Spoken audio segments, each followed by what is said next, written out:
And a very, very welcome to you. This is Tracy van der Schuyf, all the way from sunny South Africa. And I'm extremely excited to be chatting to whom I consider a friend and a community member and just everything amazing, Dona Sakar. Now, Dona, I'm going to just read you a little blip, and I loved it, your bio that we've got on the site, okay? So, software engineer, multi-published author. Look at you, go girl.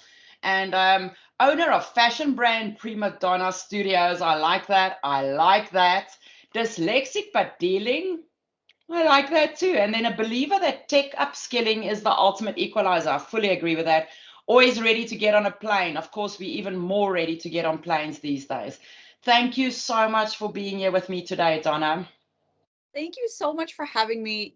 I love that we're having this conversation around ESPC because ESPC is, of course, one of my favorite events. It's when we got to actually hang out once in Copenhagen, was it? Yeah. Yeah. And now that we've been virtual for like 2 years, Mhm. it's, but at least we get to talk to each other. At least we get to have this amazing event again. So that makes me. I just love the excuse to chat to you. Okay. It didn't matter. I said, I've got an excuse to chat to a friend and we're going to do this because we thought that online would just make everything easier, but we got busier, didn't we? And that's quite interesting. I think it's going to lead up to one of the questions I might have for you. So Okay. now, Donna, you've always been an incredible inspiration for me. And I know some gazillions of people must be saying this to you. But I do think it's your positive attitude. I mean, I just always get such a good energy off you when I'm around you, and even like digital or online, like now. But also not the traditional techie. Okay, so even though you're obviously very technical, you're not a traditional techie. And I like to think of it that you're not all ones and zeros. I always say that. I'm like not just ones and zeros. There's some color stripes in between and odd shapes. But I'd love you, because maybe some people haven't met you and they don't know about the crazy bits, okay? I'd love you to share a couple of pages out of that incredibly colorful life book of yours just for the audience. Okay. So first, I started off as your traditional techie. I did study computer science in the US at a place called the University of Michigan. I did get my first tech job right out of college here in Seattle, Washington, for a CRM company called Siebel. That folded. Wasn't my fault, I think. I joined Microsoft soon after, and I've been there since 16 years. And many, many years later, I realized I was really burned out on work, just the day job, just the daily grind of the day job. So I randomly enrolled myself in fashion school one day. Like a proper engineer, I had no plan whatsoever. I said, you know what? I'm sure I can figure this out. So I enrolled myself in fashion school. Unlike you, Tracy, I had no background in sewing, design, art, nothing, zero. And I figured it all out while going to fashion school on the side, nights and weekends, while doing engineering by day. And it's been this amazingly fun outlet because I get to design all these beautiful things for, various speaking gigs and all of my customers all over the world. So it's just one of those things where people don't understand how things intersect and relate to each other, because entrepreneurship is entrepreneurship. Whether you're starting a fashion line or you're being an entrepreneur within your own organization, coming up with ideas from scratch, coming up with prototypes, co-creating them with your customers, and then pitching them to your stakeholders or to your, village elders in your company. It's all kind of. So I feel very fortunate to have had this amazing career, but I am very, very excited to see what the post-pandemic world looks like for both tech, but also fashion. I agree. And I think so many people mention going back to normal, and I actually don't want to go back to what the old normal was. I think it's a good refresh button for us, and it's a good reboot. I want to go to a new normal, a new way of doing things, and lessons learned, and because I think there's a lot of that in us, for us, and that. But what's interesting for me, just to elaborate again on this first little colorful thing of what you do, is that I obviously never studied. Okay, I didn't have that. I mean, I just started working when I was really young, 14, 15, started working, and then you just do whatever you have to do to buy wine, as I always say. So you become a receptionist and then eventually a bookkeeper, and you do I don't know, wages or something. And I did all these crazy jobs. I had a driving school. I had an art shop. I gave art classes. I designed furniture. I designed kitchens. I built furniture. And eventually SharePoint, as it happens with most of us, came along. And then people will say to me, but how does all of that fit together? I'm like, how do you not see how all of that fits together? For me, it's the perfect combination of skills. And I see all of those things I've done in my life. I see it in what I do every day. For Right. me, it's all life skills that helps me make better decisions when doing SharePoint pages or doing graphics, or it's just so many cool things. So I think you're one of the few, and it's not one of the few though. I think in the beginning of lockdown, what was interesting, I posted a thing on Facebook about who are you outside of tech, you know? Yeah.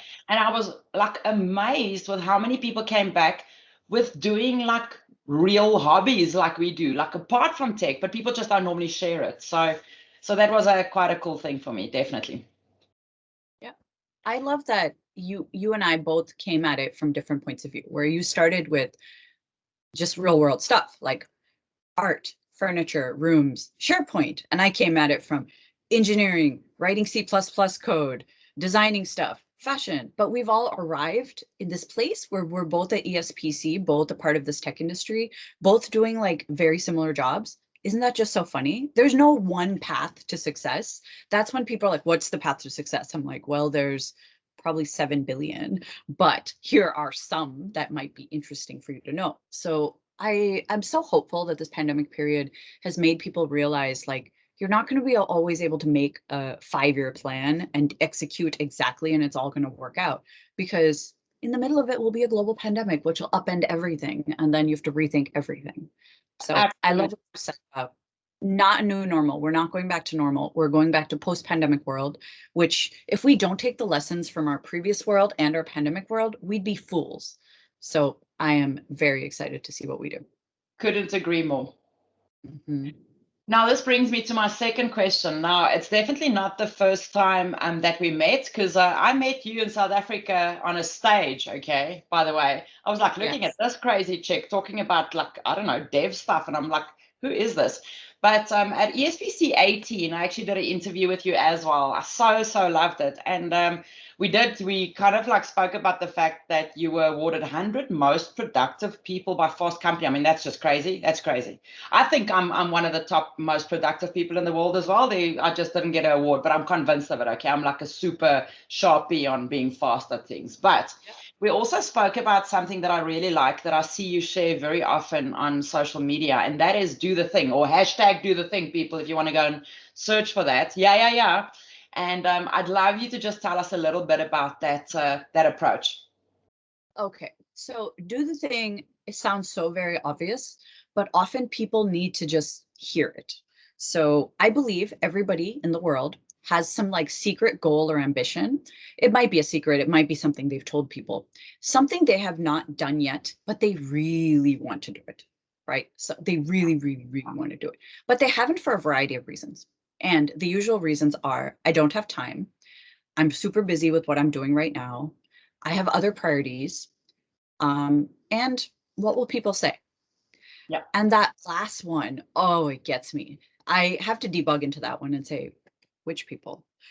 And are you really not going to do your thing because of what your high school math teacher will say? But that's really a thing, right? People really get hung up on like, oh, if I do this, what will people say? I said, they're not thinking about you that much because they've got their own thing that they're also not doing that they know they should be doing, right?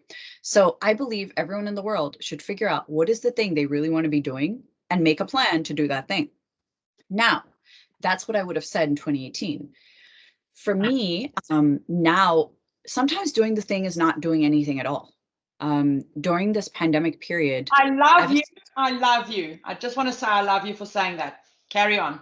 during this pandemic period, I really had to take a double, triple, quadruple look at my mental health. And I believe a lot of people have had to do that as well. Because during the past year and a bit, I think we've had like one of the worst mental health crises we've ever seen in definitely our lifetime. And pretty much every single I know has had the situational mental health thing, right? Whether it's a concern or someone in their house or whatever it is. There's nobody who has not been just gripped by anxiety, a bit of depression, just hopelessness. And these are all things that are real. This is not, oh, we feel this way today and it'll pass because we slept. It's real stuff going on in the brains, neuron things, neuroscience stuff, people smarter than me know, but it's a real thing. And pushing ourselves to be more productive while we're facing mental health concerns is not actually healthy. I used to believe that you can outwork your mental health. And that's actually not true. And it's incredibly destructive for me to believe that, but also for me to spread that word. Yeah. So I've been a lot more focused on mental health awareness all up, taking care of your needs first, and then worrying about being productive, whether it's for your family, your community, et cetera, et cetera, et cetera. So this year, for the first time, have been telling people to do less things. Like do the thing is figure out what you need today and do that for yourself. Forget about your ambitions or productivity in the world. Figure out what you need to do to get through this year and be a happier version of yourself. So that is what do the thing means to me right now. I love that. And I think, again, I'd love to just add something to that because I couldn't agree more. I've always been and I don't like the labels. Okay, so let me just call me supercharged, over control, like a little bit of a like neurotic Yes. about some things. Okay, and when before this happened, so Feb, I was still Copenhagen, Italy, like it was still hopping. Like I still had another 5 flights overseas for Microsoft Ignite, and that's after my doctor told me I couldn't get on another aeroplane. I was going to have a stroke. And I said that let me just finish these last 5 Ignite the tours. I promise you, I said that. I flew with a blood pressure monitor. I would monitor every half an hour on the flights. It was hectic, and I truly believe that the world had to stop for me to stop. The best thing for me in my life, I completely adjusted that. So I fully support what you just said there, is that doing the thing isn't always doing things. It's Right. sometimes doing the right thing, which Right. might be not doing a thing. Right. I like You that. right. And it has nothing to do with productivity. It has everything to do with taking care of yourself first so you can be your best self. It's the only way. You are the most important person in your life. You should be the most important person in your life because you are not the most important person in anyone else's life. So I think we have this just social responsibility to ourselves to take care of ourselves first. So then we can move forth and do all the things that we want to do in the world. But it is such a cliche, and I can't believe it's taken me 40 years to realize this, but I did, and I'm very, very happy with this realization. And it's something I'll be carrying forth. It's not like, oh, in September, I'm just going to go back to like productivity mode on. No, right? Some of the practices I've put in place over the last year and a half, I will continue to do because I know that they have kept me in a much better state than I have been in the past. That's great because change is the only constant. So we got to keep on changing. Yep. Yep. Now, and I know that our time's nearly over. It makes me kind of sad. But your session at ESPC 21 this year, and we've kind of led up to it, has all our questions on kind of led up to it, is a burnout begun as a service. I love that. That's your little way of like spinning it in there. But Mhm. I think I might have to rephrase this. I kind of understand what inspired you to talk about this topic now based on the previous things that you've shared with us. But maybe you could just take a couple of minutes and just give us a sneak preview as to what people can expect from that session. Yes. So Burnout Be Gone as a Service is a brand new talk that I just wrote this month. It's meant May is Mental Health Awareness Month. So I thought it was a very fitting time to sit down and write about this topic that has impacted almost everyone around us. Mhm. There is nobody that I know who is not facing either job or life or both burnout. And everyone feels like, oh, burnout is just like a thing we say. I am so burned out. I am Mhm. so done, etc. But the World Health Organization actually classifies it as an actual job issue. It's as bad as, it's a job safety issue. It's like your ladders aren't secure. It's as bad as that. And it's a real physical condition that affects people. It manifests itself with weird irritability with your colleagues, with just complete and utter, I do not care what we do with this. It does not matter. And a complete and utter lack of passion or confidence and becoming very cynical about your work, saying, why does it matter? It doesn't matter. No one cares about this. No one's going to attend. No one is going to pay attention. Why are we even doing this? And that coming to a person who did not used to be that way, who is usually very passionate, very bubbly, very outgoing, like you and I and all the people in our community, is a sign of burnout. So in my talk, we'll be learning about here are the signs of burnout, both work and life. Here are the causes, because I always love to debug and get to a root cause, right? Because I don't want us to diagnose and solve without understanding what's caused it, because then we can say like, ah, wait, this cause is happening. This burnout's going to happen next. Mhm. Then finally, what we can do about it.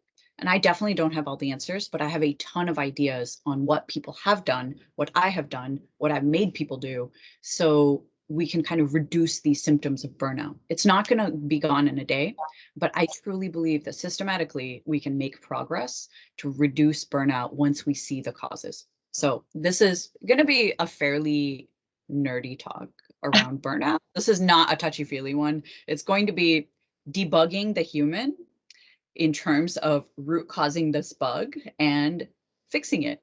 So that will be the talk. I hope so many people attend because I think it'll be kind of relevant to what we're all dealing with. Well, I'm definitely, you're going to see my face in there. I'll be there for sure because I do think and it's about perspective as well. You know, sometimes letting us talk about things also helps us figure things out and being vulnerable and being able to share and say, hey, this is happening to me. So I think that already helps a lot of people. And I am looking forward to your session. Now, Donna, I have to say thank you so much, my friend, for hanging out with me. And I love that background. Is that a real background or is that a photo of a background that's now a background?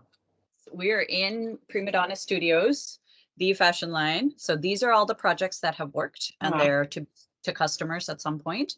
And these are the things that have not worked. And I try to display them over here because I'm like, you know what? It's really, really important for people to realize for every piece of success that you see, there's 1,000 failures behind it. So I show this in all my talks now. I'm like, here are my successes and here's my failures, my wins and my learns. And here I am right in the middle of them. I love it, but don't ever forget that sometimes your failures is someone else's success, eh? So we shouldn't be so hard on ourselves.